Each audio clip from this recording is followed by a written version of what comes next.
I don't want to say I didn't really retire. I left my public job back during the pandemic and was eligible to file for my public pension. So I went ahead and did that, got a big lump sum from that, and I put it in the stock market. I put it in an IRA basically, which is tied to the stock market.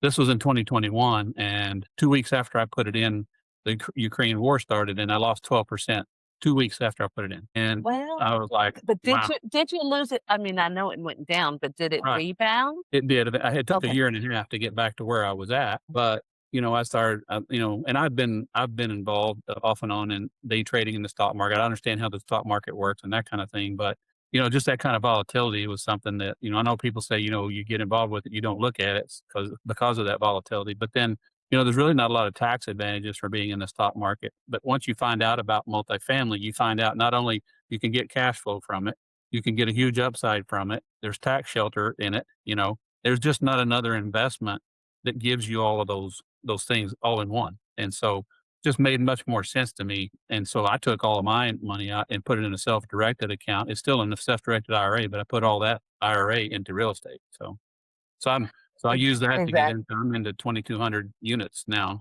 in Texas and Florida. So yeah. Congratulations. So that is phenomenal. I've always been in real estate, but we launched a fund, Clearview Mm. Eastern Fund, and we have 800 doors now, a $25 million fund. So all the same reasons that you cited just now is why we're, launched a fund. But I did something different because I have been in real estate for 30 years. I added to that PPM that it's 80% multifamily apartments. We only do 100 doors or better, but 20% of it we buy cash flowing businesses also.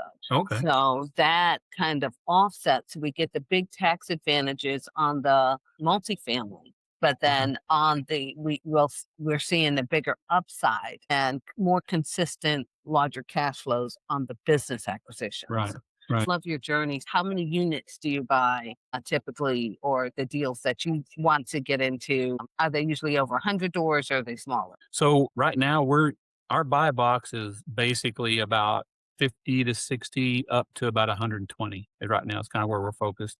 So the partnership that I'm in, so that 2,200 I told you, that's kind of just me invested on my own. But our partnership is we're as a group, we have about 10 other properties, about 1,100 units and 150 million under management, assets under management.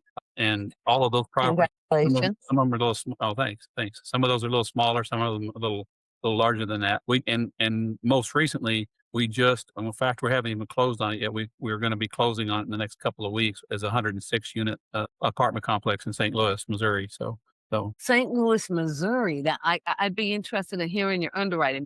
Is there any specific misconception about that you think a lot of people have that that is just not said typically? yeah, I think the big thing is I think I kind of mentioned it is a lot of people with higher income people in W-2 jobs don't realize how easy it is for them to get into that, and they don't have to be the managers of it either. I mean, they can invest with someone else like you or I, and get into it that way and take the benefits both of the passive income, regular passive monthly income, and as in addition to the tax benefits. And I'm 64 years old, and for most of my career, something that people just didn't talk about. I came from the generation where we were taught to, you get a job, you go to college, you get a job, and you invest in an IRA and that kind of thing. And a lot of that is not necessarily the best way to manage your money. And I wish I'd have found out about real estate investing 30 years ago.